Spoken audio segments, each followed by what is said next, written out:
Salut les tortues. Aujourd'hui on se retrouve pour le chapitre 18, Baskerville numéro 2. Et dès le début du chapitre on retrouve notre cher Baskerville, décidément en mauvaise posture. Il n'était pas mort au précédent chapitre, et profitera de ce nouveau chapitre pour nous délivrer sa technique de fumée, encore une fois.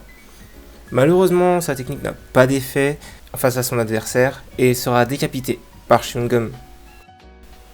Jouant avec sa tête, il verra alors Urek voler à la poursuite de la Reine Dauphin, et aussi ne trouvera pas ça normal d'ailleurs.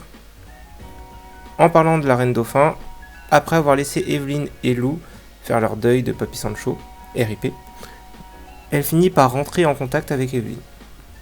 Après une brève hésitation, Evelyn touche la Reine Dauphin, et voyant que son pouvoir ne la rend pas en furie, elle devient amie avec elle. Elle demande à la reine si elle peut lui offrir sa couronne, mais malgré la demande, la reine refuse. Même après avoir tenté de se faire passer pour une reine, même si c'est juste auprès des yeux de Lou, elle se fera juste insulter de salope, chose que même Lou a réussi à déduire.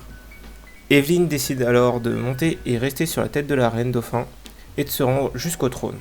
Actuellement, le groupe de rap ainsi que Urek et la princesse regardent Evelyn, disant ne plus pouvoir être arrêtée maintenant que la reine est de leur côté. La princesse surgit alors et décide d'attaquer la reine Dauphin. Le groupe de rap décide aussi de la suivre, car c'est la princesse, mais ils se font arrêter par Urek. Evelyn explique alors que la couronne appartient à la reine, car c'est une reine. La princesse tente alors de faire valoir les mêmes arguments que Evelyn, en disant qu'elle mérite la couronne car c'est une princesse de Zard. Parmi des réguliers et même tarifs, elle se fait insulter de salope, ce qui est mérité. La différence de niveau étant trop importante, cela reconnu même par la princesse, Urek propose alors de se faire un ex-aequo pour tout le monde. Car si tout le monde finit avec le même nombre de points, c'est-à-dire 0, tout le monde est vainqueur. Et si jamais les superviseurs ne sont pas contents, il ira directement s'occuper de Rahab, le superviseur en chef. Il a décidément peur de personne.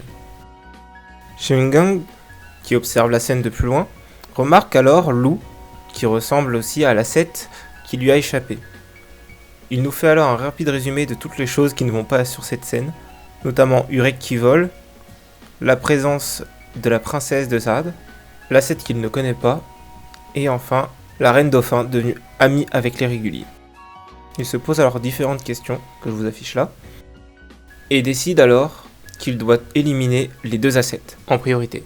Sachant cela difficile compte tenu de tout le monde qui s'est réuni, il trouve alors le taureau, vaincu précédemment par la reine des dauphins, et lui offre un pouvoir.